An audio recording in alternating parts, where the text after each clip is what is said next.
Punjabi radio USA ਸੁਣ ਰਹੇ ਸਾਰੇ ਹੀ ਮਾਣਯੋਗ ਅਤੇ ਸਤਿਕਾਰਤ ਸਰੋਤਿਆਂ ਨੂੰ ਪੰਜਾਬੀ ਰੇਡੀਓ USA ਦੀ ਟੀਮ ਅਤੇ ਮੇਰੇ ਰਾਜਕਨਵੀਰ ਸਿੰਘ ਵੱਲੋਂ ਆਪ ਜੀ ਨੂੰ ਬਹੁਤ ਹੀ ਪਿਆਰ ਸਤਿਕਾਰ ਸਹਿਤ ਦੋਨੋਂ ਹੱਥ ਜੋੜ ਕੇ ਨਿੱਘੀ ਜਿਹੀ ਸਤਿ ਸ੍ਰੀ ਅਕਾਲ ਸਭ ਨੂੰ ਜੀਆਂ ਨੂੰ ਆਖਦੇ ਹਾਂ। ਸਰੋਤਿਓ, ਅੱਜ ਜਿਹੜੀ ਅਸੀਂ ਤੁਹਾਡੀ ਗੱਲਬਾਤ ਆ ਉਹ ਕਰਾਉਣ ਜਾ ਰਹੇ ਹਾਂ ਜਥੇਦਾਰ ਰਣਜੀਤ ਸਿੰਘ ਹੁਣਾਂ ਦੇ ਨਾਲ। ਅਤੇ ਅੱਜ ਦੀ ਜਿਹੜੀ ਮੁੱਖ ਗੱਲਬਾਤ ਆ ਉਹ ਸਾਡੀ ਰਹੇਗੀ ਸ਼੍ਰੋਮਣੀ ਅਕਾਲੀ ਦਲ ਆ ਉਸ ਨੂੰ ਲੈ ਕੇ, ਉਹਨਾਂ ਦੇ ਜਿਹੜੇ ਪੁਰਾਤਨ ਇਤਿਹਾਸ ਆ ਉਸ ਨੂੰ ਲੈ ਕੇ। ਸਭ ਤੋਂ ਪਹਿਲਾਂ ਜਥੇਦਾਰ ਜੀ ਆਪ ਨੂੰ ਨਿੱਘੀ ਜੀ ਆਇਆਂ ਨੂੰ। ਵਾਹਿਗੁਰੂ ਜੀ ਕਾ ਖਾਲਸਾ, ਵਾਹਿਗੁਰੂ ਜੀ ਕੀ ਫਤਿਹ। ਤੇ ਸਭ ਤੋਂ ਪਹਿਲਾਂ ਆਪ ਸਭ ਨੂੰ ਜਿਹੜਾ ਜੀ ਆਪ ਨੂੰ ਇਹੀ ਪੁੱਛਣਾ ਚਾਹੁੰਦੇ ਹਾਂ ਵੀ ਇਹ ਜਿਹੜੀ ਸ਼੍ਰੋਮਣੀ ਅਕਾਲੀ ਦਲ ਆ ਜਦ ਇਹ ਹੋਂਦ ਦੇ ਵਿੱਚ ਆਈ ਸੀਗੀ, ਇਸ ਦੇ ਪਿੱਛੇ ਜਿਹੜੇ ਆ ਕੀ ਕਾਰਨ ਸੀਗੇ ਵੀ ਉਦੋਂ ਜਿਹੜੀ ਆ ਸ਼੍ਰੋਮਣੀ ਅਕਾਲੀ ਦਲ ਆ ਉਹ ਬਣਾਉਣ ਦੀ ਜਿਹੜੀ ਆ ਇਹ ਜ਼ਰੂਰਤ ਆ ਸਿੱਖਾਂ ਨੂੰ ਜਿਹੜੀ ਆ ਉਦੋਂ ਮਹਿਸੂਸ ਹੋਈ ਸੀ? ਕਿਹੜੇ ਸੰਨ ਦੇ ਵਿੱਚ ਇਹ ਬਣੀ? ਇਸ ਤੋਂ ਪਹਿਲਾਂ ਕਿੱਦਾਂ ਦੇ ਹਾਲਾਤ ਜਿਹੜੇ ਆ ਚੱਲਦੇ ਆ ਰਹੇ ਸੀ ਵੀ ਜਿਹੜੀ ਸ਼੍ਰੋਮਣੀ ਅਕਾਲੀ ਦਲ ਆ ਉਹ ਆਪਾਂ ਨੂੰ ਬਣਾਉਣੀ ਪਈ? ਤੇ ਕੀ ਇਸ ਤੋਂ ਪਹਿਲਾਂ ਵੀ ਕੋਈ ਜਿਹੜੀ ਇੱਦਾਂ ਦੀ ਕੋਈ ਪੰਥਕ ਪਾਰਟੀ ਜਿਹੜੀ ਉਸ ਟਾਈਮ ਦੇ ਉੱਤੇ ਬਣੀ ਸੀ ਵੀ ਕੋਈ ਉਦੋਂ ਪੰਥਕ ਪਾਰਟੀ ਹੁੰਦੀ ਸੀਗੀ?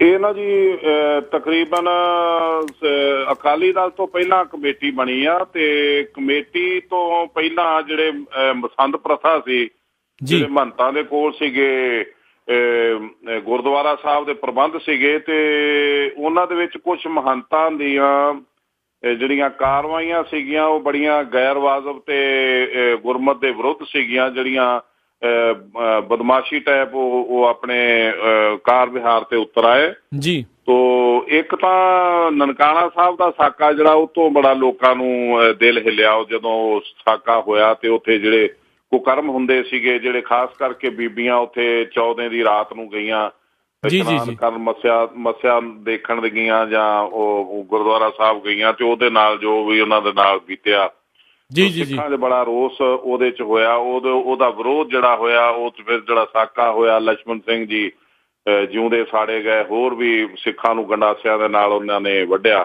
ਤੇ ਪੂਰੀ ਸਰਕਾਰ ਦੀ ਸਪੋਰਟ ਸੀ ਉਹਨਾਂ ਨੂੰ। ਤੇ ਉਦੋਂ ਸਿੱਖਾਂ ਨੇ ਮਹਿਸੂਸ ਕੀਤਾ ਕਿ ਇਹਨਾਂ ਦੇ ਕੋਲ ਪ੍ਰਬੰਧ ਜਿਹੜਾ ਉਹ ਨਹੀਂ ਰਹਿਣ ਦੇਣਾ ਚਾਹੀਦਾ। ਇੱਕ ਤੇ ਮਨਮਤ ਕਰਨ ਲੱਗ ਪਏ, ਤੇ ਇੱਕ ਮੂਰਤੀ ਪੂਜਾ ਵੀ ਹੋਣ ਲੱਗ ਪਈ, ਤੇ ਕੁਛ ਗੁਰਮਤ ਦੇ ਵਿਰੁੱਧ ਗੱਲਾਂ ਜਿਹੜੀਆਂ ਸੀਗੀਆਂ ਉਹ ਸਾਨੂੰ ਹਿੰਦੂ ਸਿਸਟਮ ਦੇ ਵਿੱਚ ਲਈ ਜਾਂਦੀਆਂ ਸੀਗੀਆਂ ਜੀ। ਉਦੋਂ ਫਿਰ ਇਹ ਕੁਝ ਸਿੱਖਾਂ ਨੇ ਬੜਾ ਉਪਰਾਲਾ ਕਰਕੇ ਤੇ ਇਹ ਜਿਹੜੀ ਪ੍ਰਬੰਧਕ ਕਮੇਟੀ ਹੋਂਦ 'ਚ ਲਿਆਂਦੀ। ਜਦੋਂ ਪ੍ਰਬੰਧਕ ਕਮੇਟੀ ਹੋਂਦ 'ਚ ਆਈ, ਤੇ ਉਦੋਂ ਵੀ ਇਹ ਜਿਹੜੀ ਗੁਰੂ ਨਾਨਕ ਸਾਹਿਬ ਜੀ ਦੇ ਮਿਸ਼ਨ ਤੇ ਉਹਨਾਂ ਦੀ ਦਸਮ ਪਾਤਸ਼ਾਹ ਦੀ ਖਾਲਸੀ ਆਈਡੈਂਟਿਟੀ ਜਿਹੜੀ ਪਹਿਚਾਣ ਹੈ ਉਹਨੂੰ ਬਚਾਉਣ ਲਈ ਕੋਈ ਖਾਲਸਾ ਦੀਵਾਨ ਬਣਿਆ, ਕੋਈ ਲਾਇਲਪੁਰ ਦੀਵਾਨ ਬਣਿਆ, ਕੋਈ ਮਾਝਾ ਦੀਵਾਨ ਬਣਿਆ, ਕੋਈ ਇਸ ਤਰ੍ਹਾਂ ਦੇ ਮਾਲਵਾ ਦੀਵਾਨ ਬਣਿਆ। ਇਸ ਤਰ੍ਹਾਂ ਦੀਆਂ ਸੁਸਾਇਟੀਆਂ ਸੀਗੀਆਂ ਜਿਹੜੀਆਂ ਜਿਨ੍ਹਾਂ ਨੂੰ ਇਕੱਠਿਆਂ ਕਰਕੇ ਇੱਕ ਅਕਾਲੀ ਦਲ ਬਣਾਇਆ ਜੀ। ਇਹ ਅਕਾਲੀ ਦਲ ਜਿਹੜਾ ਸੀਗਾ ਇਹ ਬਣਾਉਣ ਦਾ ਮਕਸਦ ਰਾਜ ਕਰਨਾ ਨਹੀਂ ਸੀ। ਅਸਲ 'ਚ ਅਕਾਲੀ ਦਲ ਨੂੰ ਬਣਾਉਣ ਦਾ ਮਕਸਦ ਸੀ ਆਪਣੀ ਹੋਂਦ ਬਚਾਉਣਾ, ਸਿੱਖ ਹੋਂਦ ਜਿਹੜੀ ਜਿਹਨੂੰ ਅੱਜ ਮੈਨੂੰ ਲੱਗਦਾ ਕਿ ਖਤਰਾ ਬਣਿਆ ਹੋਇਆ ਚਾਰ ਚੁਫੇਰਿਓ ਜੀ। ਤੇ ਇਹ ਉਸ ਸਮੇਂ ਵੀ ਸਿੱਖਾਂ ਨੇ ਇਹੀ ਮਹਿਸੂਸ ਕੀਤਾ ਸੀ ਵੀ ਇਹਨੂੰ ਸਿੱਖ ਹੋਂਦ ਨੂੰ ਜਿਹੜੀ ਸਾਡੇ ਗੁਰੂ ਸਾਹਿਬ ਤੇ ਉਹਨਾਂ ਪੁਰਾਤਨ ਸਿੱਖਾਂ ਨੇ ਬੜੀਆਂ ਕੁਰਬਾਨੀਆਂ ਕਰਕੇ ਸਾਨੂੰ ਸਿਧਾਂਤ ਦਿੱਤੇ, ਸਾਨੂੰ ਪਰੰਪਰਾਵਾਂ ਦਿੱਤੀਆਂ, ਸ਼ਾਨਾ ਮਤਾ ਇਤਿਹਾਸ ਦਿੱਤਾ, ਅਸੀਂ ਇਹਨੂੰ ਬਰਬਾਦ ਨਾ ਹੋਣ ਦਈਏ। ਇਹਨੂੰ ਬਚਾਉਣ ਲਈ ਅਕਾਲੀ ਦਲ ਬਣਿਆ ਸੀ ਜੀ। ਬਕਾਇਦਾ ਅਕਾਲੀ ਦਲ ਜਿਹੜਾ ਉਹਦੇ ਨਿਯਮ ਸੀਗੇ ਖਾਸ ਕਰਕੇ ਕਿ ਕੋਈ ਵੀ ਜਿਹੜਾ ਸਿੱਖ ਆ ਉਹ ਪੂਰਾ ਅੰਮ੍ਰਿਤਧਾਰੀ ਹੋਵੇ, ਸਿੰਘ ਧਰਮ ਉਹਨੇ ਅਪਣਾਇਆ ਹੋਵੇ, ਉਹ ਗੁਰੂ ਗ੍ਰੰਥ ਸਾਹਿਬ ਜੀ ਦੇ ਬਾਣੀ ਦਾ ਪ੍ਰੇਮੀ ਹੋਵੇ, ਤੇ ਖਾਸ ਕਰਕੇ ਪੰਜਾਂ ਬਾਣੀਆਂ ਦਾ ਨਿਤਨੇਮੀ ਹੋਵੇ, ਤੇ ਉਹੀ ਇਹਦਾ ਮੈਂਬਰ ਬਣ ਸਕਦਾ ਸੀ। ਤੇ ਇਸ ਜਮਾਤ ਨੇ ਬੜੇ ਵੱਡੇ ਮੋਰਚੇ ਲਾਏ ਤੇ ਬੜੀਆਂ ਕੁਰੀਤੀਆਂ ਦੂਰ ਕੀਤੀਆਂ, ਤੇ ਇਹਨੂੰ ਬਹੁਤ ਕੀਮਤ ਵੀ ਅਦਾ ਕਰਨੀ ਪਈ, ਜੁਰਮਾਨੇ ਦੇਣੇ ਪਏ, ਜ਼ਮੀਨਾਂ ਕਰਾਉਣੀਆਂ ਪਈਆਂ, ਜੇਲ੍ਹਾਂ ਕੱਟਣੀਆਂ ਪਈਆਂ, ਗੋਲੀਆਂ ਵੀ ਖਾਣੀਆਂ ਪਈਆਂ, ਲਾਠੀਆਂ ਵੀ ਖਾਣੀਆਂ ਪਈਆਂ ਜੀ। ਇਹ ਜਮਾਤ ਜਿਹੜੀ ਆ ਇਹ ਗੁਰੂ ਨਾਨਕ ਸਾਹਿਬ ਜੀ ਦਾ ਮਿਸ਼ਨ ਬਚਾਉਣ ਲਈ, ਉਹਨੂੰ ਜਿਉਂਦਾ ਜਾਗਦਾ ਰੱਖਣ ਲਈ ਨਹੀਂ ਬਲਕਿ ਪ੍ਰਫੁੱਲਤ ਕਰਨ ਲਈ ਇਹ ਹੋਂਦ 'ਚ ਆਈ ਸੀ ਜੀ। ਕਿ ਅਸੀਂ ਇਹ ਸਿੱਖ ਧਰਮ ਨੂੰ ਵਧਾਉਣ ਲਈ, ਸੁਰੱਖਿਅਤ ਰੱਖਣ ਲਈ ਤੇ ਵਧਾਉਣ ਲਈ ਇਹ ਅਕਾਲੀ ਦਲ ਜਿਹੜਾ ਇਹ ਸਿੱਖਾਂ ਦੇ ਵਿੱਚ ਹੋਂਦ ਵਿੱਚ ਆਇਆ ਸੀ ਜੀ। ਬਿਲਕੁਲ। ਤੇ ਆਪਣੇ ਜਿਹੜੇ ਸਰੋਤੇ ਆ ਉਹਨਾਂ ਦੀ ਜਾਣਕਾਰੀ ਦੇ ਲਈ ਇਹ ਵੀ ਦੱਸ ਦਈਏ ਵੀ ਇਹ 20 ਦਸੰਬਰ 1900 20 ਦੇ ਵਿੱਚ ਜਿਹੜੀ ਆ ਅਕਾਲੀ ਦਲ ਆ ਉਸ ਨੂੰ ਜਿਹੜਾ ਜੀ ਬਣਾਇਆ ਗਿਆ ਸੀਗਾ। ਹਾਂਜੀ, 1919 ਦੇ ਵਿੱਚ ਤਕਰੀਬਨ ਕਮੇਟੀ ਲਈ ਉਪਰਾਲੇ ਚੱਲ ਪਏ ਸੀਗੇ ਤੇ ਕਮੇਟੀ ਲਈ ਜਦੋਜਹਿਦ ਚੱਲ ਪਈ ਸੀ ਜੀ, ਤੇ ਕਮੇਟੀ ਦੀ ਸਪੋਰਟ ਲਈ ਇਹ ਅਕਾਲੀ ਦਲ ਬਣਿਆ ਸੀ ਜੀ। ਅਤੇ ਜਦ ਇਹ ਕਮੇਟੀ ਦੀ ਸਪੋਰਟ ਦੇ ਲਈ ਅਕਾਲੀ ਦਲ ਜਿਹੜਾ ਬਣਾਇਆ, ਜਿੱਦਾਂ ਤੁਸੀਂ ਦੱਸਿਆ ਵੀ ਉਹਨਾਂ ਦੇ ਕਿਰਦਾਰਾਂ ਦੇ ਬਾਰੇ ਦੱਸਿਆ, ਤੇ ਨਾਲ ਇਹ ਦੱਸੋ ਵੀ ਇਹ ਜਿਹੜੀ ਸਪੋਰਟ ਆ ਉਹਨਾਂ ਨੇ ਕਿਸ ਤਰੀਕੇ ਦੇ ਨਾਲ ਜਿਹੜੀ ਅਕਾਲੀ ਦਲ ਆ ਉਦੋਂ ਉਹਨਾਂ ਨੇ ਜਿਹੜੀ ਇਸ ਕਮੇਟੀ ਦੀ ਕੀਤੀ? ਇਹ ਸਪੋਰਟ ਇੱਕ ਤਰ੍ਹਾਂ ਇਸ ਤਰੀਕੇ ਨਾਲ ਕੀਤੀ ਕਿ ਜਿਸ ਤਰ੍ਹਾਂ ਇਹ ਕਬਜ਼ ਹੁੰਦੀ ਆ ਸਰੀਰ ਦੀ ਜੀ, ਇਸ ਤਰ੍ਹਾਂ ਕਮੇਟੀ ਦੀ ਉਹ ਕਬਜ਼ ਸੀ। ਕਮੇਟੀ ਨੂੰ ਹਰ ਤਰ੍ਹਾਂ ਦੀ ਸਪੋਰਟ ਉਹਨਾਂ ਨੇ ਦਿੱਤੀ। ਇੱਕ ਤਾਂ ਇਹਨੂੰ ਚੰਗੇ ਆਚਰਣ ਵਾਲੇ ਮੈਂਬਰ ਦੇਣੇ ਜਾਂ ਆਪਣੇ ਜਿਹੜਾ ਧਰਮ ਦੇ ਪ੍ਰਚਾਰ ਲਈ ਆਪਣਾ ਯੋਗਦਾਨ ਪਾਉਣਾ। ਦੂਸਰਾ ਜਿਹੜਾ ਸਰਕਾਰਾਂ ਵੱਲੋਂ ਸਿੱਖਾਂ ਦੇ ਖਿਲਾਫ ਕੋਈ ਗੱਲ ਜਾਂਦੀ ਸੀ, ਜਾਂ ਜਿਸ ਤਰ੍ਹਾਂ ਤੁਸੀਂ ਮਹਿਸੂਸ ਕਰ ਸਕਦੇ ਹੋ ਕਿ ਜਿਸ ਤਰ੍ਹਾਂ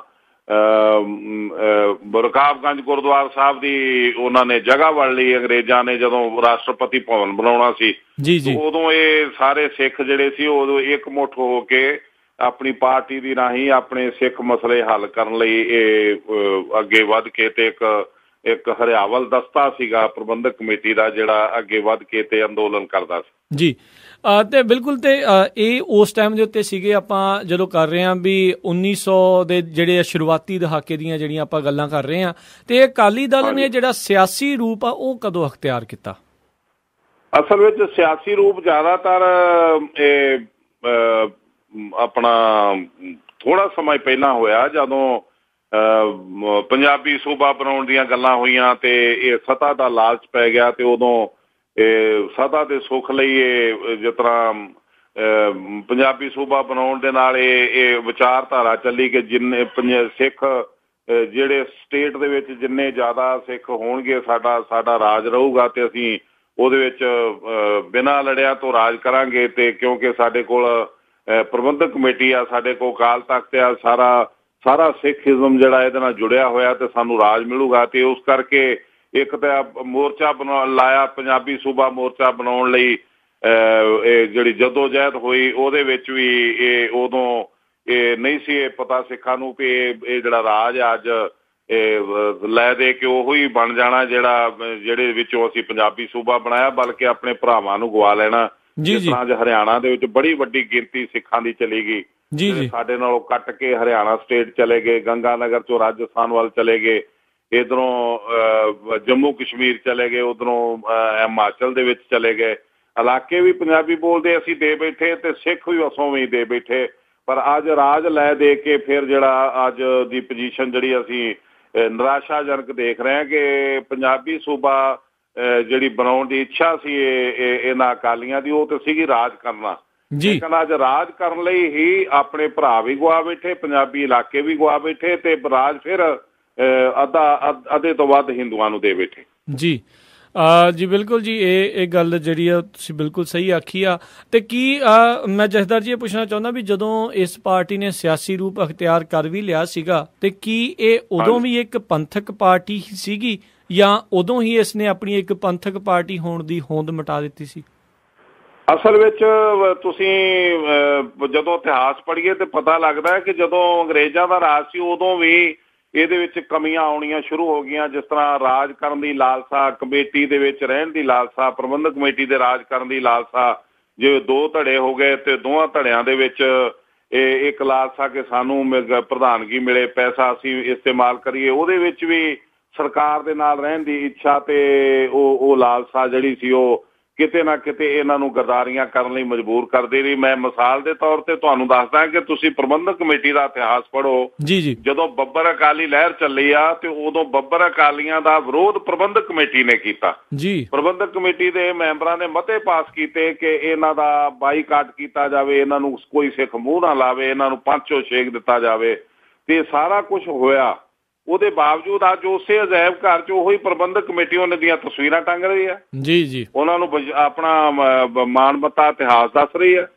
ਤੋ ਇਹ ਜਿਹੜੀਆਂ ਲਾਲਸਾਵਾਂ ਨੇ ਇਹ ਸ਼ੁਰੂ ਤੋਂ ਹੀ ਸਾਡੇ ਪਿੱਛੇ ਪਈਆਂ ਰਹੀਆਂ ਤੇ ਇਹ ਲਾਲਸਾਵਾਂ ਨੇ ਇਹ ਸਾਨੂੰ ਗਿਰਾਵਟ ਦੇ ਵਿੱਚ ਵੀ ਲਿਆਂਦਾ ਤੇ ਅਸੀਂ ਜ਼ਿਆਦਾਤਰ ਅਕਾਲੀ ਇਹਦੇ ਤੇ ਉਹ ਕਾਬਜ਼ ਹੋ ਗਏ ਜਿਹੜੇ ਅਮੀਰ ਸੀਗੇ, ਪ੍ਰਕਾਸ਼ ਸਿੰਘ ਬਾਦਲ ਵਰਗੇ, ਜਿਹੜੇ ਫਤਿਹ ਸਿੰਘ ਵਰਗਿਆਂ ਨੂੰ 25-25 ਹਜ਼ਾਰ ਦੀ ਉਦੋਂ ਨਵੀਂ ਗੱਡੀ ਲੈ ਦਿੰਦੇ ਤੇ ਉਹ ਫਤਿਹ ਸਿੰਘ ਹੋਣੀ ਖੁਸ਼ੀ ਨਾਲ ਉਹਨਾਂ ਦਾ ਕੋਈ ਟਿਕਾਣਾ ਨਹੀਂ ਸੀ ਹੁੰਦਾ ਕਿ ਸਾਨੂੰ ਪਤਾ ਨਹੀਂ ਕੀ ਮਿਲ ਗਿਆ। ਤੋ ਇਹ ਜਿਸ ਤਰ੍ਹਾਂ ਹੋਰ ਵੀ ਅਮੀਰ ਸਿੱਖ ਸੀਗੇ ਜਿਹੜੇ ਅਕਾਲੀ ਦਲ ਚ ਆਏ, ਜਿਨ੍ਹਾਂ ਨੂੰ ਸਿੱਖੀ ਨਾਲ ਪਿਆਰ ਨਹੀਂ ਸੀ ਲੇਕਿਨ ਉਹ ਸਿੱਖੀ ਬੁਰਕਾ ਪਾ ਕੇ ਤੇ ਇਹਦੇ ਵਿੱਚ ਪ੍ਰਵੇਸ਼ ਕਰ ਗਏ ਤੇ ਰਾਜ ਕਰਨ ਦੀ ਲਾਲਸਾ ਨਾਲ ਉਹੀ ਗਦਾਰਾਂ ਦੇ ਟੋਲੇ ਅੱਜ ਤੱਕ ਜਿਹੜੇ ਸਾਨੂੰ ਇਹ ਅਕਾਲੀ ਦਲ ਦੀ ਰੂਪ ਰੇਖਾ ਜਿਹੜੀ ਆ, ਜਦੋਂ ਵੋਟਾਂ ਲੈਣੀਆਂ ਹੁੰਦੀਆਂ ਸ਼ਹੀਦਾਂ ਦੀ ਜਥੇਬੰਦੀ ਬਣਾ ਕੇ ਤੇ ਸਿੱਖਾਂ ਨੂੰ ਗੁੰਮਰਾਹ ਕਰਕੇ ਜਜ਼ਬਾਤੀ ਕਰਕੇ ਤੇ ਵੋਟਾਂ ਮੰਗਦੇ ਨੇ ਤੇ ਪੰਥ ਨੂੰ ਵੋਟਾਂ ਪਾਉਣ ਦੀ ਗੱਲ ਕਰਦੇ ਨੇ, ਪੰਥ ਲਈ ਰਾਜ ਕਰਨ ਦੀ ਰੀਤ ਸਿਖਾਉਣ ਦੀ ਗੱਲ ਕਰਦੇ ਨੇ। ਪਰ ਜਦੋਂ ਇਹ ਉਹਦੇ ਵਿੱਚ ਅਮੈਂਡਮੈਂਟ ਕਰਕੇ ਅਕਾਲੀ ਦਲ ਦੀ ਰੂਹ ਕੱਢ ਕੇ ਸੁੱਟ ਦਿੰਦੇ ਨੇ ਤੇ ਉਦੋਂ ਇਹਨਾਂ ਦਾ ਅਕਾਲੀ ਦਲ ਦਾ ਰੂਪ ਰੇਖਾ ਜਿਹੜੀ ਬਣੀ ਜਾਂ ਜਿਹੜਾ ਢਾਂਚਾ ਬਣਿਆ ਉਹ ਅੱਜ ਤੁਹਾਡੇ ਸਾਹਮਣੇ ਹੀ ਆ, ਜਿਸ ਤਰ੍ਹਾਂ ਦਾ ਬਣ ਚੁੱਕਾ ਪ੍ਰਕਾਸ਼ ਸਿੰਘ ਬਾਦਲ ਨੇ ਬਣਾ ਚੁੱਕਾ ਤੇ ਲੋਕਾਂ ਦੇ ਸਾਹਮਣੇ ਆ। ਲੇਕਿਨ ਮੈਂ ਹੈਰਾਨ ਆ ਕਿ ਸਿੱਖ ਜਿਹੜੇ ਆ ਉਹ ਅਜੇ ਪੂਰੀ ਤਰ੍ਹਾਂ ਸੁਚੇਤ ਨਹੀਂ ਹੋਏ, ਪੂਰੀ ਤਰ੍ਹਾਂ ਜਾਗੇ ਨਹੀਂ। ਅਜੇ ਵੀ ਜਿਹੜਾ ਇਹਨੂੰ ਐਰਕੀ ਇਲੈਕਸ਼ਨ ਦੇ ਵਿੱਚ ਝਟਕਾ ਨਹੀਂ ਮਿਲਿਆ ਪੂਰੀ ਤਰ੍ਹਾਂ, ਜਿਹੜਾ ਅਜੇ ਲੋਕਾਂ ਨੂੰ ਇਹ ਸੀ ਕਿ 3 ਸਾਲ ਇਹਦਾ ਰਾਜ ਆ, ਸਾਨੂੰ ਇਹਦੀ ਲੋੜ ਪੈਣੀ ਹੈ। ਇਹ ਲੋੜਾਂ ਜਿਹੜੀਆਂ ਸਿੱਖਾਂ ਦੀਆਂ ਇਹ ਪਤਾ ਨਹੀਂ ਕਦੋਂ ਪੂਰੀਆਂ ਹੋਣਗੀਆਂ, ਕਦੋਂ ਇਹਨਾਂ ਦੇ ਵਿੱਚ ਤਿਆਗ ਦੀ ਭਾਵਨਾ ਆਊਗੀ, ਕਦੋਂ ਇਹਨਾਂ ਦੇ ਵਿੱਚ ਦ੍ਰਿੜਤਾ ਵਾਲੀ ਜਾਗਰਤੀ ਆਊਗੀ, ਜਿਹੜੀ ਦ੍ਰਿੜਤਾ ਸਾਡੀ ਕੌਮ ਨੂੰ ਕੋਈ ਕਿਸੇ ਪਾਰ ਲਾ ਸਕੇ, ਕਿਸੇ ਪਾਸੇ ਲਾ ਸਕੇ, ਇਹਨਾਂ ਲੀਡਰਾਂ ਨੂੰ ਸਬਕ ਸਿਖਾ ਸਕੇ। ਉਹ ਗੱਲ ਸਿੱਖਾਂ 'ਚ ਨਜ਼ਰ ਨਹੀਂ ਆਉਣ ਡਈ ਹਾਲੀ ਚੰਗੀ ਤਰ੍ਹਾਂ। ਬਿਲਕੁਲ। ਤੇ ਮੋਗੇ ਦੀ ਕਾਨਫਰੰਸ ਦੇ ਵਿੱਚ ਜਦੋਂ ਇਹ ਅਕਾਲੀ ਦਲ ਆ, ਜੋ ਕਿ ਹੁਣ ਅਕਾਲੀ ਦਲ ਬਾਦਲ ਆ, ਉਹਨੇ ਜਿਹੜਾ ਆਪਣਾ ਪੰਥਕ ਰੂਪ ਆ ਟੋਟਲੀ ਜਿਹੜਾ ਉਹ ਲਾ ਕੇ ਇਹਨਾਂ ਨੇ ਆਪਣੇ ਆਪ ਨੂੰ ਇੱਕ ਪੰਜਾਬੀ ਪਾਰਟੀ ਜਿਹੜੀ ਆ ਘੋਸ਼ਿਤ ਕਰ ਦਿੱਤੀ ਆ। ਪਰ ਅਜੇ ਵੀ ਕਿਤੇ ਨਾ ਕਿਤੇ ਜਿਹੜੇ ਕਈ ਸੁਣ ਰਹੇ ਆ, ਕਈ ਅਜੇ ਵੀ ਇਸ ਭੁਲੇਖੇ ਦੇ ਵਿੱਚ ਹੀ ਹੈਗੇ ਨੇ ਵੀ ਕਿ ਜਿਹੜੀ ਅਕਾਲੀ ਦਲ ਬਾਦਲ ਆ ਇਹ ਅਜੇ ਵੀ ਪੰਥਕ ਪਾਰਟੀ ਆ। ਇਹਨਾਂ ਦਾ ਤੁਹਾਨੂੰ ਕੀ ਲੱਗਦਾ ਵੀ ਇਹ ਭੁਲੇਖਾ ਕਦੀ ਦੂਰ ਹੋਵੇਗਾ? ਇਹ ਦੇਖੋ ਜੀ, ਇੱਕ ਤੇ ਸਿੱਖ ਜਿਹੜੇ ਆ, ਮੈਂ ਪਹਿਲਾਂ ਵੀ ਤੁਹਾਡੇ ਰੇਡੀਓ ਤੇ ਗੱਲਬਾਤ ਕਰਦਾ ਕਹਿ ਚੁੱਕਾ ਵੀ ਇੱਕ ਪਤਾ ਨਹੀਂ ਸਾਨੂੰ ਇਹ ਜਿਹੜੀ ਸਿੱਖਾਂ ਦੀ ਇਹ ਮਜਬੂਰੀ ਆ ਅਕਾਲੀ ਦਲ ਨੂੰ ਵੋਟ ਪਾਉਣੀ, ਇਹ ਸਾਨੂੰ ਕਿਤੇ ਫਾਇਦਾ ਵੀ ਦੇ ਦੇਵੇ ਇਹ ਵੀ ਕੋਈ ਅਸੀਂ ਕਹਿ ਨਹੀਂ ਸਕਦੇ, ਲੇਕਿਨ ਫਿਲਹਾਲ ਸਾਨੂੰ ਬੜਾ ਨੁਕਸਾਨ ਦੇ ਰਹੀ ਹੈ। ਕਿਉਂਕਿ ਇੱਕ ਭੁਲੇਖਾ ਪਾ ਕੇ ਇੱਕ ਪਰਿਵਾਰ ਜਿਹੜਾ ਉਹ ਲਿਮਟਿਡ ਕੰਪਨੀ ਬਣਾ ਚੁੱਕਾ, ਪੰਜਾਬੀ ਪਾਰਟੀ ਬਣਾ ਚੁੱਕਾ ਤੇ ਉਹਦੇ ਪੰਜਾਬੀ ਪਾਰਟੀ ਦੇ ਵਿੱਚ ਵੀ ਪਾਰਟੀ ਵਾਲੀ ਕੋਈ ਗੱਲ ਨਹੀਂ, ਪਰਿਵਾਰਿਜ਼ਮ ਹੈ, ਪਰਿਵਾਰ ਦਾ ਇੱਕ ਪੂਰੇ ਦਾ ਕਬਜ਼ਾ ਹੈ ਤੇ ਉਹ ਪਰਿਵਾਰ ਦੇ ਵਿੱਚ ਵੀ ਹੁਣ ਲੜਾਈ ਪੈ ਰਹੀ ਹੈ। ਪਰਿਵਾਰ ਦੇ ਵਿੱਚ ਵੀ ਹੁਣ ਏਕਤਾ ਨਹੀਂ ਗੀ, ਜਾਂ ਇਤਫਾਕ ਨਹੀਂ ਗਾ, ਜਾਂ ਸੰਜਮ ਨਹੀਂ ਗਾ, ਜਾਂ ਤਿਆਗ ਨਹੀਂ ਗਾ, ਜਾਂ ਕੋਈ ਭਾਵਨਾ ਨਹੀਂ ਸੇਵਾ ਕਰਨ ਵਾਲੀ, ਉਹ ਵੀ ਜਾਇਦਾਦ ਇਕੱਠੀ ਤੇ ਪੈਸਾ ਇਕੱਠਾ ਕਰਨ ਵੱਲ ਤੁਰ ਪਿਆ। ਲੇਕਿਨ ਪੰਜਾਬ ਦੇ ਸਿੱਖ ਜਿਹੜੇ ਆ ਇਹ ਅਜੇ ਵੀ ਇਹਨਾਂ ਦੀ ਪਰਸੈਂਟੇਜ ਜਿਹੜੀ ਕਾਫੀ ਆ ਉਹ ਇਹ ਨਹੀਂ, ਇਹਨੂੰ ਸਬਕ ਨਹੀਂ ਸਿਖਾ ਰਹੀ ਕਿ ਤੂੰ ਗੁਰੂ ਦੀਆਂ ਜਾਇਦਾਦਾਂ ਵਰਤ ਕੇ, ਗੁਰੂ ਦਾ ਪੈਸਾ ਵਰਤ ਕੇ, ਗੁਰੂ ਦਾ ਮਹਾਨ ਰੁਤਬਾ ਤੇ ਪੰਥਕ ਪਰੰਪਰਾਵਾਂ ਤੇ ਸ਼ਾਨਾ ਮਤਾ ਇਤਿਹਾਸ ਦਾ ਵਾਸਤਾ ਪਾ ਕੇ ਰਾਜ ਲੈ ਲੈਣਾ, ਮਗਰ ਕਰਦਾ ਤੂੰ ਸਿੰਘ ਸੰਸਕ੍ਰਿਤੀ ਨਾਲ ਗਦਾਰੀ ਆ, ਪਾਲਦਾ ਤੂੰ ਡੰਮੀ ਗੁਰੂਆਂ ਨੂੰ ਆ ਤੇ ਧੋਖਾ ਦੇਣਾ ਤੂੰ ਸਿੱਖ ਕੌਮ ਨੂੰ, ਖਾਂਦਾ ਤੂੰ ਗੁਰੂ ਰਾਮਦਾਸ ਦੇ ਦਰਦਾਂ, ਭੌਂਕਦਾ ਤੂੰ ਦੁੱਲੇ ਦੀ ਦੁਕਾਨ ਤੇ ਆ, ਤੂੰ ਕਦੀ ਸੌਦੇ ਵਾਲੇ ਦੀ ਦੁਕਾਨ ਤੇ ਆ, ਕਦੀ ਭੰਡਾਰਾਂ ਵਾਲੇ ਦੀ ਹੱਟੀ ਤੇ ਬੋਲਦਾ ਆ। ਪਰ ਇਹ ਸਿੱਖ ਅਜੇ ਦੱਸ ਨਹੀਂ ਪਾਏ ਚੰਗੀ ਤਰ੍ਹਾਂ। ਤੇ ਅਗਲਾ ਜਿਹੜਾ ਮੈਂ ਸਵਾਲ ਇਹ ਕਰਨਾ ਚਾਹੁੰਦਾ ਵੀ ਜੇ ਆਪਾਂ ਕਿਉਂਕਿ ਕੁਛ ਕੁ ਦਿਨ ਪਹਿਲਾਂ ਹੀ ਜਿਹੜੀ ਅਕਾਲੀ ਦਲ ਪਾਰਟੀ ਉਹਨਾਂ ਨੇ ਆਪਣਾ ਨਵਾਂ ਢਾਂਚਾ ਆ ਉਹ ਜਿਹੜਾ ਹੁਣ ਦਿਖਾ ਦਿੱਤਾ ਆ, ਉਸ ਤੋਂ ਕੁਛ ਚਿਰ ਪਹਿਲਾਂ ਹੀ ਇਹੀ ਜਿਹੜੇ ਬਾਦਲ ਦੀ ਜਿਹੜੀ ਪਾਰਟੀ ਆ ਇਹ ਦੁਹਾਈ ਪਾਉਂਦੀ ਰਹੀ ਵੀ ਜਿਹੜੇ ਹਰਿਆਣੇ ਦੇ ਜਿਹੜੇ ਗੁਰਦੁਆਰੇ ਆ ਉਹ ਸਿੱਖਾਂ ਤੋਂ ਤੁਸੀਂ ਖੋਹ ਲਏ ਆ, ਸਿੱਖਾਂ 'ਚ ਤੁਸੀਂ ਵੰਡ ਪਾਤੀ ਆ। ਉਦੋਂ ਇਹਨਾਂ ਨੇ ਇਸ ਤਰੀਕੇ ਦੇ ਨਾਲ ਦਿਖਾਇਆ ਵੀ ਇਹ ਜਿਹੜੀ ਇੱਕ ਪੰਥਕ ਪਾਰਟੀ ਆ, ਤੇ ਹੁਣ ਨਾਲ ਹੀ ਜਦ ਇਹਨਾਂ ਨੇ ਇਹ ਢਾਂਚਾ ਜਿਹੜਾ ਸਾਹਮਣੇ ਲਿਆਂਦਾ ਆ ਜਿਸ ਦੇ ਵਿੱਚ ਇਜ਼ਹਾਰ ਆਲਮ ਵਰਗਾ ਬੰਦਾ ਆ ਉਹ ਵੀ ਇਹਨਾਂ ਨੇ ਉਸ ਨੂੰ ਬਣਾ ਦਿੱਤਾ ਆ, ਤੇ ਹੋਰ ਵੀ ਇੱਦਾਂ ਦੇ ਬਹੁਤ ਸਾਰੇ ਇਹਨਾਂ ਨੇ ਬੰਦੇ ਇਸ ਦੇ ਵਿੱਚ ਸ਼ਾਮਿਲ ਕਰ ਲਏ ਆ ਜਿਨ੍ਹਾਂ ਦਾ ਜਿਹੜਾ ਕਿਰਦਾਰ ਆ ਬਿਲਕੁਲ ਵੀ ਜਿਹੜੇ ਅਕਾਲੀ ਦਲ ਦੇ ਸ਼ੁਰੂਆਤੀ ਉਹਨਾਂ ਮੈਂਬਰਾਂ ਦੇ ਨਾਲ ਜਿਨ੍ਹਾਂ ਨੇ ਇਹ ਪਾਰਟੀ ਨੂੰ ਬਣਾਇਆ ਸੀ ਆਪਣੇ ਤਿਆਗ ਬਲੀਦਾਨ ਦੇ ਨਾਲ, ਉਹਨਾਂ ਵਰਗੀ ਜਿਹੜੀ ਬਿਲਕੁਲ ਵੀ ਚੀਜ਼ ਆ ਉਹ ਨਜ਼ਰ ਨਹੀਂ ਆਉਂਦੀ। ਤੁਸੀਂ ਇਸ ਪੂਰੀ ਚੀਜ਼ ਨੂੰ ਕਿਸ ਤਰੀਕੇ ਨਾਲ ਦੇਖਦੇ ਹੋ? ਅਸਲ 'ਚ ਅਕਾਲੀ ਦਲ ਦੇ ਵਿੱਚ ਕੋਈ ਸਹਿਜਧਾਰੀ ਭਰਾ ਹਿੰਦੂ ਵੀਰ ਆ ਜਾਵੇ ਤੇ ਸਾਨੂੰ ਕੋਈ ਦੁਖਦਾ ਨਹੀਂ, ਲੇਕਿਨ ਇਜ਼ਹਾਰ ਆਲਮ ਵਰਗਾ ਜਿਨਨੇ ਸਿੱਖਾਂ ਦੀ ਨਸਲਕੁਸ਼ੀ ਕੀਤੀ, ਜਿਨਨੇ ਸਿੱਖਾਂ ਦੇ ਪਰਿਵਾਰ ਜਿਹੜੇ ਆ ਆਪਣੀ ਆਲਮ ਸੈਨਾ ਬਣਾ ਕੇ ਮਰਵਾਏ। ਤੇ ਇਹੀ ਅਕਾਲੀ ਉਦੋਂ ਗੱਲਾਂ ਕਰਦੇ ਸੀ ਕਿ ਅਸੀਂ ਇਹਨਾਂ ਦੇ ਪੈਰਾਂ 'ਚ ਬੇੜੀਆਂ ਪਵਾਵਾਂਗੇ, ਇਹਨਾਂ ਨੂੰ ਹੱਥ ਘੜੀਆਂ ਲਵਾਵਾਂਗੇ, ਇਹਨਾਂ ਨੂੰ ਜੇਲ੍ਹਾਂ ਦਿਖਾਵਾਂਗੇ। ਅੱਜ ਉਹੀ ਪ੍ਰਕਾਸ਼ ਸਿੰਘ ਬਾਦਲ ਇਹਨਾਂ ਨੂੰ ਰੁਤਬੇ ਬਖਸ਼ ਰਿਹਾ ਤੇ ਇਹ ਕੌਮ ਦੇ ਉੱਤੇ ਇਹ ਬੋਝ ਬਣੇ ਹੋਏ ਨੇ ਲੋਕ। ਸਾਨੂੰ ਇਹਨਾਂ ਨੂੰ ਦੇਖ ਕੇ ਚਿੜ ਆਉਂਦੀ ਆ ਜਦੋਂ ਇਹਨਾਂ ਦੇ ਨਾਂ ਸਾਹਮਣੇ ਆਉਂਦੇ ਆ, ਪਰ ਮਜਬੂਰੀ ਬਣੀ ਹੋਈ ਆ ਵੀ ਪ੍ਰਕਾਸ਼ ਸਿੰਘ ਬਾਦਲ ਮਨਮਾਨੀਆਂ ਕਰੀ ਜਾ ਰਿਹਾ ਤੇ ਮੂੰਹ ਚੜਾਉਂਦਾ ਪਿਆ ਸਿੱਖਾਂ ਦਾ ਤੇ ਸਿੱਖ ਸਮਾਜ ਦਾ ਤੇ ਸਿੰਘ ਸੰਸਕ੍ਰਿਤੀ ਦਾ ਤੇ ਗੁਰੂ ਘਰ ਦਾ। ਕਿਸੇ ਦੀ ਪਰਵਾਹ ਨਹੀਂ ਕਰਨ ਡਿਆ। ਇਹ ਆਪਣੇ ਸਵਾਰਥ ਨਾਲ ਇਹਦਾ ਸਿੱਧਾ ਮਤਲਬ ਹੈ ਵੀ ਮੈਂ ਮੁਸਲਮਾਨਾਂ ਦੀ ਵੋਟ ਕਿਵੇਂ ਲੈਣੀ ਆ, ਹਿੰਦੂ ਵੀਰਾਂ ਦੀ ਵੋਟ ਕਿਵੇਂ ਲੈਣੀ ਆ, ਬ੍ਰਾਹਮਣ ਵੀਰਾਂ ਦੀ ਵੋਟ ਕਿਵੇਂ ਲੈਣੀ ਆ, ਸਟੂਲ ਕਾਸਟ ਦੀ ਵੋਟ ਕਿਵੇਂ ਲੈਣੀ ਆ, ਨਕਲੀ ਗੁਰੂਆਂ ਦੀ ਵੋਟ ਕਿਵੇਂ ਲੈਣੀ ਆ। ਤੋ ਸਾਰੇ ਤਰੀਕੇ ਜਿਵੇਂ ਜ਼ਮੀਰ ਮਾਰ ਕੇ ਬੰਦਾ ਦਰ ਦਰ ਤੇ ਉੱਥੋਂ ਧੱਕੇ ਖਾਣ ਡਿਆ, ਇੱਕ ਵੋਟਾਂ ਲੈਣ ਲਈ, ਇੱਕ ਆਪਣੀ ਰਾਜ ਕਰਨ ਦੀ ਰਾਜ ਦਾ ਸੁੱਖ ਲੈਣ ਲਈ। ਪਰ ਇਹਨੂੰ ਕੌਮ ਦੀ ਜਾਂ ਕੌਮ ਦੀ ਸ਼ਾਨ ਜਾਂ ਕੌਮ ਦੀ ਜਾਂ ਮਹਾਨਤਾ ਜਾਂ ਸਾਡੀਆਂ ਪਰੰਪਰਾਵਾਂ ਜਾਂ ਸਾਡੇ ਸਿਧਾਂਤ ਇਹਨਾਂ ਦੀ ਕੋਈ ਚਿੰਤਾ ਨਹੀਂ। ਹਾਲਾਂਕਿ ਸਿੱਖ ਕੌਮ ਨੂੰ ਆਪਣੇ ਧਰਮ ਜਾਂ ਆਪਣੀ ਕੌਮ ਆਪਣੇ ਸਿਧਾਂਤ ਨਾਲ ਪਿਆਰ ਹੈ। ਰਾਜ ਮਿਲੇ ਜਾਂ ਨਾ ਮਿਲੇ ਸਾਨੂੰ ਕੋਈ ਪਰਵਾਹ ਨਹੀਂ। ਪਰ ਸਾਡੀ ਕੌਮ ਜਿਹੜੀ ਆ, ਜੋ ਗੁਰੂ ਸਾਹਿਬ ਸਾਨੂੰ ਦੇ ਗਏ, ਜਿਹੜਾ ਖਜ਼ਾਨਾ, ਜਿਹੜਾ ਇਤਿਹਾਸ, ਉਹ ਕੌਮ ਚਾਹੁੰਦੀ ਆ ਕਿ ਉਹ ਸਾਂਭਿਆ ਰਵੇ, ਉਹਨੂੰ ਅਸੀਂ ਆਪਣੇ ਹਿੱਕ ਨਾਲ ਲਾ ਕੇ ਰੱਖੀਏ। ਉਹ ਯਾਦ ਸਾਨੂੰ ਪਰਮਾਤਮਾ ਤੇ ਆਤਮਾ ਦੀ ਮਿਲਾਪ ਦਾ ਕਾਰਨ ਬਣਦੀ ਰਵੇ। ਪਰ ਇਹ ਅੱਜ ਅਕਾਲ ਤਖਤ ਤੁਸੀਂ ਦੇਖ ਲਓ ਕਿਹੜੇ ਮੁਕਾਮ ਤੇ ਪਹੁੰਚਾ ਦਿੱਤਾ। ਅੱਜ ਹਰਿਮੰਦਰ ਸਾਹਿਬ ਇੱਕ ਟੂਰਿਜ਼ਮ ਸਪੋਰਟ ਬਣ ਗਿਆ, ਇੱਕ ਕੇਂਦਰ ਬਣ ਗਿਆ ਲੋਕਾਂ ਦੇ ਦੇਖਣ ਲਈ। ਇੱਕ ਜਿਹਨੂੰ ਤੁਸੀਂ ਕਹਿ ਸਕਦੇ ਹੋ ਕਿ ਜਿਹਨੂੰ ਛੁੱਟੀਆਂ ਹੁੰਦੀਆਂ ਉੱਥੇ ਟਿਕਟਾਂ ਲੈ ਕੇ ਇੱਥੇ ਆ ਜਾਂਦਾ। ਲੇਕਿਨ ਜਿਹੜੇ ਅਧਿਆਤਮਕਵਾਦੀ ਸਿੱਖ ਸੀਗੇ ਉਹਨਾਂ ਲਈ ਅੱਜ ਇੱਥੇ ਪੈਰ ਧਰਨ ਨੂੰ ਥਾਂ ਨਹੀਂ ਰਹਿ ਗਈ। ਤੋ ਇਹ ਜਿਹੜਾ ਜੋ ਕੁਛ ਵੀ ਸਾਡੇ ਨਾਲ ਇਹ ਪ੍ਰਕਾਸ਼ ਸਿੰਘ ਬਾਦਲ ਨੇ ਕੀਤਾ, ਇਹ ਬਹੁਤ ਨੁਕਸਾਨਦੇਹ ਹੈ ਸਿੱਖ ਕੌਮ ਨੂੰ। ਤੇ ਮੈਨੂੰ ਲੱਗਦਾ ਕਿ 40-50 ਸਾਲ ਬਾਅਦ ਸਿੱਖ ਇਹ ਕੋਸ਼ਿਸ਼ ਕਰਨਗੇ ਇਹਨੂੰ ਕਿ ਇਹਨੇ ਸਾਡਾ ਬਹੁਤ ਨੁਕਸਾਨ ਕੀਤਾ।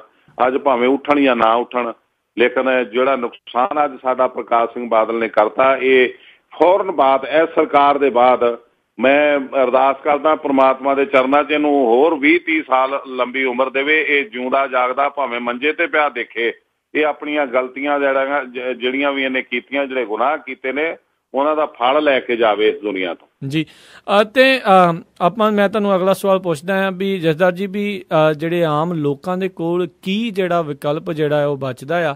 ਇੱਕ ਪਾਸੇ ਕਾਂਗਰਸ ਜਿਸ ਨੇ ਕਿ ਜਿਹੜਾ ਜੀ ਸ਼੍ਰੀ ਅਕਾਲ ਤਖਤ ਸਾਹਿਬ ਦੇ ਉੱਤੇ, ਸ਼੍ਰੀ ਦਰਬਾਰ ਸਾਹਿਬ ਦੇ ਉੱਤੇ, ਉਸ ਦੇ ਉੱਤੇ ਹਮਲਾ ਕਰਾਇਆ, ਸਿੱਖਾਂ ਨੂੰ ਨਾ ਭੁੱਲਣ ਯੋਗ ਇੱਦਾਂ ਦੇ ਜਿਹੜੇ ਫੱਟ ਉਹਨਾਂ ਨੇ ਉਸ ਦੇ ਮਾਰੇ। ਦੂਜੇ ਪਾਸੇ ਅੱਜ ਇਹ ਅਕਾਲੀ ਦਲ ਜਿਸ ਤੋਂ ਬਹੁਤ ਆਸਾਂ ਉਮੀਦਾਂ ਸੀਗੀਆਂ, ਉਹ ਇੱਕ ਪਰਿਵਾਰ ਦੇ ਹੱਥੇ ਜਿਹੜਾ ਚੜ੍ਹ ਗਿਆ ਆ। ਕੀ ਵਿਕਲਪ ਜਿਹੜਾ ਆ ਆਪਣੇ ਕੋਲ ਬਚਦਾ ਆ?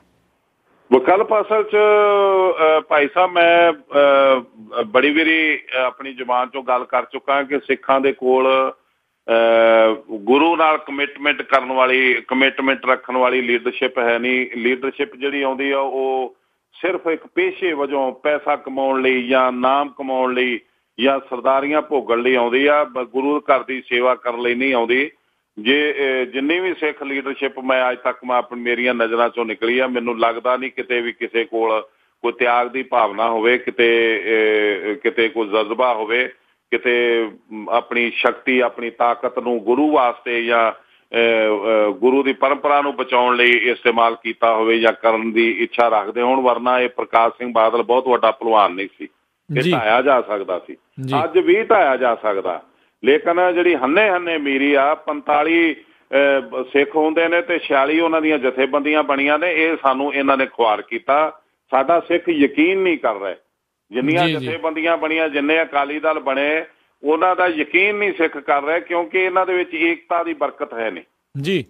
ਏਕਤਾ ਤੇ ਇਤਫਾਕ ਦੀ ਬਰਕਤ ਤੋਂ ਵਾਂਝੇ ਨੇ ਤੇ ਇਹ ਦੱਸ ਨਹੀਂ ਪਾਏ ਸਿੱਖਾਂ ਨੂੰ ਵੀ ਅਸੀਂ ਤੁਹਾਡੇ ਆ ਤੇ ਤੁਸੀਂ ਸਾਨੂੰ ਕੁਰਬਾਨੀ ਵਾਲਿਆਂ ਦੀ ਸਾਡੀ ਕਦਰ ਕਰੋ। ਸਾਡੀ ਕੁਰਬਾਨੀ ਦੇ ਵਿੱਚੋਂ ਵੀ ਉਹਨਾਂ ਨੂੰ ਸਵਾਰਥ ਨਜ਼ਰ ਆਉਂਦਾ ਸਿੱਖਾਂ ਨੂੰ, ਜਿਹੜਾ ਨੰਗਾ ਚਿੱਟਾ ਦਿਸ ਰਿਹਾ, ਤੇ ਅਸੀਂ ਉਹਨਾਂ ਨੂੰ ਦੱਸ ਨਹੀਂ ਪਾਏ ਇਹਨਾਂ 30-35 ਸਾਲਾਂ 'ਚ ਵੀ ਸਾਡੇ ਪੱਲੇ ਕੁਛ ਹੈਗਾ।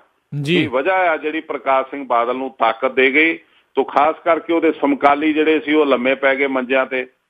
ਟੌੜਾ ਉਸ ਤਰ੍ਹਾਂ ਸਵਰਗ ਸੁਧਾਰ ਗਿਆ ਤੇ ਬਰਨਾਲਾ ਤੇ ਤਲਵੰਡੀ ਤੇ ਲੌਂਗੋਵਾਲ ਉਸ ਤਰ੍ਹਾਂ ਚੱਲ ਵਸਿਆ, ਇਹ ਚੱਲਣ ਨੂੰ ਤਿਆਰ ਬੈਠੇ ਨੇ, ਵਿਚਾਰੇ ਡੀਕਦੇ ਪਏ ਨੇ ਕਦੋਂ ਮੌਤ ਨੇ ਆ ਘੇਰਨਾ।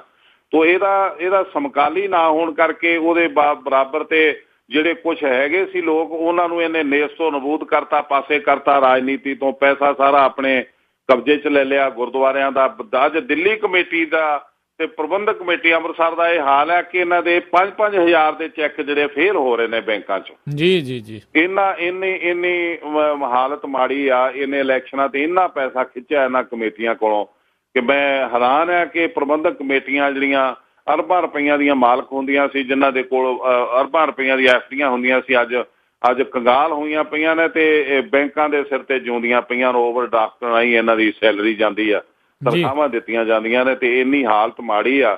ਇਸ ਪ੍ਰਕਾਸ਼ ਸਿੰਘ ਬਾਦਲ ਨੇ ਇੰਨਾ ਪੈਸੇ ਦਾ ਮਿਸਯੂਜ ਕੀਤਾ, ਜਾਇਦਾਦਾਂ ਦਾ ਇੰਨਾ ਮਿਸਯੂਜ ਕੀਤਾ। ਮੈਂ ਹੈਰਾਨ ਆ ਕਿ ਸਿੱਖ ਜਿਹੜੇ ਆ ਕਦੋਂ ਇਹ ਉੱਠਣਗੇ ਤੇ ਕਦੋਂ ਗੁਰੂ ਘਰ ਨੂੰ ਤੇ ਉਹਦੀਆਂ ਜਾਇਦਾਦਾਂ ਨੂੰ ਤੇ ਉਹਦੇ ਪੈਸੇ ਨੂੰ ਤੇ ਉਹਦੀਆਂ ਪਰੰਪਰਾਵਾਂ ਨੂੰ ਬਚਾਉਣਗੇ। ਜੀ ਇਹੀ ਉਮੀਦ ਆ, ਇਹੀ ਇੱਕ ਆਸ ਹੈ। ਇਸੇ ਦੇ ਸਹਾਰੇ ਜਿਹੜੇ ਅੱਗੇ ਜਿਹੜੇ ਸਾਰੇ ਜਾਣੇ ਤੁਰ ਰਹੇ ਆ ਤੇ ਉਮੀਦ ਕਰਦੇ ਆ ਵੀ ਆਉਣ ਵਾਲਾ ਸਮਾਂ ਜਿਹੜਾ ਆ ਇਹ ਜਿਹੜਾ ਸਿੱਖਾਂ ਦੇ ਲਈ ਇੱਕ ਵਧੀਆ ਜਿਹੜਾ ਸਮਾਂ ਹੋ ਗੁਜ਼ਰੇ। ਇਹ ਜਿਹੜੀ ਅਕਾਲੀ ਦਲ ਆ, ਜਿਸ ਦੇ ਲਈ ਜਿੱਦਾਂ ਤੁਸੀਂ ਸ਼ੁਰੂ ਦੇ ਵਿੱਚ ਦੱਸਿਆ ਵੀ ਜਿਸ ਕੰਮਾਂ ਦੇ ਲਈ ਇਹ ਅਕਾਲੀ ਦਲ ਬਣੀ ਸੀ, ਇਹ ਮੁੜ ਕੇ ਉਸ ਤਰੀਕੇ ਦੇ ਨਾਲ ਜਿਹੜੀ ਸੁਰਜੀਤ ਹੋ ਸਕੇ ਅਕਾਲੀ ਦਲ, ਤਾਂ ਹੀ ਜਿਹੜੇ ਆਉਣ ਵਾਲੇ ਦਿਨਾਂ ਦੇ ਵਿੱਚ ਇਹ ਭਲਾ ਹੋ ਸਕਦਾ ਆ। ਤੇ ਜਥੇਦਾਰ ਜੀ, ਅਸੀਂ ਬਹੁਤ ਤੁਹਾਡਾ ਜਿਹੜਾ ਧੰਨਵਾਦ ਵੀ ਕਰਦੇ ਹਾਂ। ਤੇ ਜਾਣ ਤੋਂ ਪਹਿਲਾਂ ਤੁਸੀਂ ਕੀ ਕੁਛ ਜਿਹੜਾ ਜੀ ਕਹਿਣਾ ਚਾਹੁੰਦੇ ਸਰੋਤਿਆਂ ਦੇ? ਮੈਂ ਇਹੀ ਜਾਣ ਤੋਂ ਪਹਿਲਾਂ ਆਪਣੇ ਸਿੱਖਾਂ ਨੂੰ, ਸਿੱਖ ਜਥੇਬੰਦੀਆਂ ਨੂੰ ਇਹੀ ਕਹੂੰਗਾ ਕਿ ਅਸੀਂ ਅਲੱਗ-ਅਲੱਗ ਤੋਂ ਆਪਣੇ ਵੱਖਰੇ ਕਿਸਮ ਦੇ ਨਾਲ ਜਿਹੜੀ ਸੇਵਾ ਕਰ ਰਹੇ ਹਾਂ, ਜਿਹੜੀ ਸੇਵਾ 'ਚ ਅਸੀਂ ਪੈਸਾ ਵਰਤ ਰਹੇ ਹਾਂ, ਖੂਬ ਲਾ ਰਹੇ ਹਾਂ, ਲੇਕਿਨ ਉਹਦੀ ਆਊਟਪੁੱਟ ਨਹੀਂ ਨਿਕਲਦੀ ਪਈ। ਇਹ ਤਕਰੀਬਨ ਕੋਸ਼ਿਸ਼ ਕਰੋ ਕਿ ਕੋਈ ਵੱਡੀ ਗੱਲ ਸੋਚ ਕੇ ਜਿਹੜੀ ਸਾਨੂੰ ਨੁਕਸਾਨ ਪਹੁੰਚਾਉਣ ਲਈ ਰਾਜਨੀਤੀ, ਇਹਦੇ ਵਿਰੁੱਧ ਕੋਈ ਜਹਾਦ ਖੜਾ ਕਰਨ ਲਈ ਆਪਣੀ ਤਾਕਤ, ਆਪਣਾ ਪੈਸਾ ਤੇ ਆਪਣੀ ਸੋਚ ਦਾ ਇਸਤੇਮਾਲ ਕਰਕੇ ਏਕਤਾ ਦੇ ਵਿੱਚ ਆ ਕੇ ਤੇ ਕੁਛ ਹਮਲਾ ਮਾਰੀਏ ਤਾਂ ਕਿ ਅਸੀਂ ਕੁਛ ਆਪਣਾ ਚੰਗਾ ਰਿਜ਼ਲਟ ਦੇ ਸਕੀਏ ਤੇ ਆਪਣੇ ਸਾਡੇ ਗੁਰੂ ਘਰਾਂ ਨੂੰ ਲੁੱਟਣ ਵਾਲਿਆਂ ਨੂੰ ਲੱਗੇ ਕਿ ਸਾਡਾ ਗਰੇਵਾਨ ਫੜਨ ਵਾਲਾ ਕੋਈ ਆ ਗਿਆ। ਇਸ ਤਰ੍ਹਾਂ ਦਾ ਸਾਨੂੰ ਬਣਾਉਣਾ ਚਾਹੀਦਾ। ਮੈਂ ਤਕਰੀਬਨ ਦੇਖਿਆ ਜਿਸ ਤਰ੍ਹਾਂ ਸਾਡੇ ਪੈਸੇ ਦਾ ਧਾਰਮਿਕ ਕਿਸਮ ਦੇ ਜਿਹੜੇ ਦਸਵੰਧ ਨੇ ਅਸੀਂ ਦਿੰਦੇ ਹਾਂ ਗੁਰੂ ਘਰਾਂ ਨੂੰ। ਇੱਕ ਹਰਿਮੰਦਰ ਸਾਹਿਬ ਪ੍ਰਬੰਧਕ ਕਮੇਟੀ ਨੂੰ ਜਾਂਦਾ, ਦਿੱਲੀ ਕਮੇਟੀ ਦਿੰਦੇ ਹਾਂ, ਹੋਰ ਕਮੇਟੀਆਂ ਨੇ। ਇੱਕ ਬਾਬੇ ਲੈ ਆਉਂਦੇ ਨੇ, ਇੱਕ ਕਾਰ ਸੇਵਾ ਵਾਲੇ ਬਾਬੇ ਵੱਖਰਾ ਲੈਂਦੇ ਨੇ, ਪ੍ਰਚਾਰ ਕਰਨ ਵਾਲੇ ਬਾਬੇ ਵੱਖਰਾ ਲੈਂਦੇ ਨੇ। ਫਿਰ ਸੁਸਾਇਟੀਆਂ ਜਿਹੜੀਆਂ ਬਣੀਆਂ ਨੇ ਉਹ ਸੇਵਾ ਕਰਨੀਆਂ ਉਹ ਵੱਖਰਾ ਮੰਗਦੀਆਂ ਤੇ ਲੈਂਦੀਆਂ ਨੇ। ਤੇ ਹੋਰ ਵੀ ਕਈ ਤਰੀਕੇ ਨੇ ਜਿਨ੍ਹਾਂ ਦੇ ਰਾਹੀਂ ਅਸੀਂ ਗਰਾਹੀਆਂ ਕਰਕੇ ਪੈਸਾ ਇਕੱਠਾ ਕਰਦੇ ਹਾਂ। ਲੇਕਿਨ ਮੈਂ ਸਮਝਦਾ ਕਿ ਸਾਰੇ ਸਿਸਟਮ ਦੇ ਵਿੱਚ ਸਾਰੀਆਂ ਸੁਸਾਇਟੀਆਂ ਦੇ ਜਿੰਨੇ ਵੀ ਸੰਚਾਲਕ ਨੇ, ਜਿੰਨੇ ਵੀ ਮੋਹਤਬਾਰ ਸਿੱਖ ਨੇ, ਉਹਨਾਂ ਨੂੰ ਚਾਹੀਦਾ ਕਿ ਇਹ ਜਿਹੜੇ ਸਾਡੀ ਜੜ੍ਹ ਨੂੰ ਸਿਉਂਕ ਲੱਗੀ ਹੋਈ ਆ, ਇਸ ਜੜ੍ਹ ਦਾ ਇਲਾਜ ਕਰੀਏ। ਅਸੀਂ ਇਸ ਜਿਹੜੀ ਰਾਜਨੀਤੀ ਸਾਨੂੰ ਖੁਆਰ ਕਰ ਰਹੀ ਹੈ, ਜਿਹੜੀ ਰਾਜਨੀਤੀ ਨੇ ਅਕਾਲ ਤਖਤ ਨੂੰ ਆਪਣੇ ਥੱਲੇ ਲਾ ਲਿਆ, ਜਿਹੜੀ ਰਾਜਨੀਤੀ ਨੇ ਗੁਰੂ ਦੇ ਸਿਧਾਂਤ ਤੇ ਗੁਰੂ ਦੀਆਂ ਪਰੰਪਰਾਵਾਂ ਨੂੰ ਦਾ ਸਰਕਾਰੀਕਰਨ ਕਰਕੇ ਰੱਖ ਦਿੱਤਾ। ਅੱਜ ਅਸੀਂ ਉਸ ਪਾਸੇ ਧਿਆਨ ਦੇਈਏ, ਇਕੱਠੇ ਹੋ ਕੇ ਹਮਲਾ ਮਾਰੀਏ, ਸਾਰੀ ਤਾਕਤ ਤੇ ਪੈਸਾ ਉਸ ਪਾਸੇ ਲਾ ਕੇ ਇੱਕ ਸਿਸਟਮ ਨੂੰ ਸਿੱਧਾ ਕਰੀਏ ਤਾਂ ਕਿ ਜਿਸ ਸਿਸਟਮ ਦੇ ਵਿੱਚੋਂ ਜਿਹੜੀ ਵੀ ਸ਼ਾਖ ਨਿਕਲੇ ਉਹ ਨਿਰੰਤਰ ਕਿਸੇ ਨਿਰਵਿਘਨ ਅੱਗੇ ਵਧਦੀ ਜਾਵੇ ਤੇ ਚੰਗਾ ਰਿਜ਼ਲਟ ਦਿੰਦੀ ਜਾਵੇ। ਜੀ ਬਿਲਕੁਲ। ਤੇ ਜਥੇਦਾਰ ਜੀ, ਬਹੁਤ ਅਸੀਂ ਤੁਹਾਡਾ ਧੰਨਵਾਦ ਕਰਦੇ ਹਾਂ। ਤੇ ਆਉਣ ਵਾਲੇ ਸਮੇਂ 'ਚ ਹੋਰ ਵੀ ਜਿਹੜੀ ਆਪਾਂ ਗੱਲਬਾਤ ਆ ਅੱਡ ਜਿਹੜੇ ਆ ਵਿਸ਼ਿਆਂ ਦੇ ਉੱਤੇ ਆਪਾਂ ਜ਼ਰੂਰ ਕਰਾਂਗੇ। ਤੇ ਅੱਜ ਦੇ ਲਈ ਤੁਹਾਡਾ ਬਹੁਤ ਧੰਨਵਾਦ ਤੇ ਵਾਹਿਗੁਰੂ ਜੀ ਕਾ ਖਾਲਸਾ, ਵਾਹਿਗੁਰੂ ਜੀ ਕਾ ਖਾਲਸਾ, ਵਾਹਿਗੁਰੂ ਜੀ।